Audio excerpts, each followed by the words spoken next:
মধ্যপ্রাচ্যের সামরিক শক্তির কথা উঠলেই এখন নতুন করে আলোচনা এসেছে ইরানের ভয়ঙ্কর ড্রোন প্রযুক্তি। বিশেষ করে ইরানের তৈরি শাহেব ১০১ ড্রোন এখন সামরিক বিশ্লেষকদের নজরের কেন্দ্রে। অনেক বিশেষজ্ঞ বলছেন, এই ড্রোনের কারণেই যুদ্ধক্ষেত্রে নতুন এক আতঙ্ক তৈরি হয়েছে। প্রথমেই জানতে হবে, শাহেব ১০১ আসলে কি। এটি একটি লইটারিং মিউনিশন বা আত্মঘাতী ড্রোন, অর্থাৎ এটি আকাশে দীর্ঘ সময় ঘুরে লক্ষ্যবস্তু খুঁজে বেড়ায় এবং টার্গেট শনাক্ত করার পর সরাসরি আঘাত করে বিস্ফোরিত হয়। এই কারণে অনেকেই একে উড়ন্ত বোমা বলেও অভিহিত করেন। বিশেষজ্ঞদের মতে, শাহেব ১০১ ড্রোনের সবচেয়ে ভয়ঙ্কর দিক হল এর নিম্ন উচ্চতায় উড়ার ক্ষমতা এবং ছোট আকার। অনেক সময় রাডার সিস্টেম এই ধরনের ছোট ড্রোনকে সহজে শনাক্ত করতে পারে না, ফলে প্রতিপক্ষের প্রতিরক্ষা ব্যবস্থা বুঝে ওঠার আগেই এটি লক্ষ্যবস্তুতে আঘাত হানতে পারে। আরেকটি গুরুত্বপূর্ণ বিষয় হল এই ড্রোনের দীর্ঘ সময় আকাশে থাকার ক্ষমতা।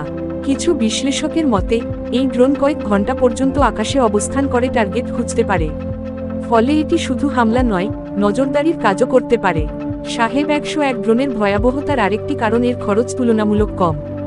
আধুনিক যুদ্ধবিমান বা বড় ক্ষেপণাস্ত্র তৈরি করতে যে বিপুল অর্থ লাগে, তার তুলনায় একটি আত্মঘাতী ড্রোন তৈরি করা অনেক সস্তা। ফলে একসাথে অনেক ড্রোন ব্যবহার করে সোয়াম অ্যাটাক চালানো সম্ভব। যদি একসাথে কয়েক ডজন বা শতাধিক ড্রোন আকাশে পাঠানো হয়, তাহলে প্রতিরক্ষা ব্যবস্থা বিভ্রান্ত হয়ে যায়। অনেক সময় সব ড্রোন থামানো সম্ভব হয় না, তখন কিছু ড্রোন লক্ষ্যবস্তুতে পৌঁছে যায় এবং বড় ধরনের ক্ষতি করতে পারে।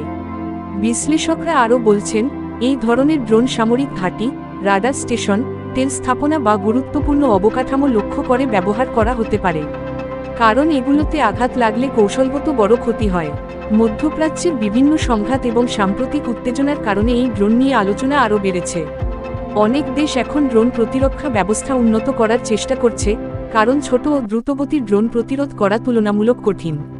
আরেকটি গুরুত্বপূর্ণ বিষয় হল, ড্রোন প্রযুক্তি এখন যুদ্ধের ধরন বদলে দিচ্ছে।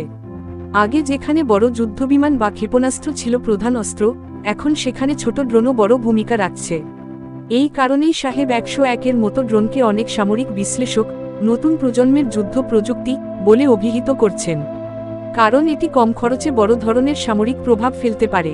সব মিলিয়ে বলা যায়, ইরানের শাহেব ১০১ ড্রোন নিয়ে যে আতঙ্ক তৈরি হয়েছে তার পেছনে কয়েকটি বড় কারণ আছে: ছোট আকার, সহজে শনাক্ত না হওয়া, দীর্ঘ সময় আকাশে থাকা এবং কম খরচে বড় আক্রমণ চালানোর সক্ষমতা।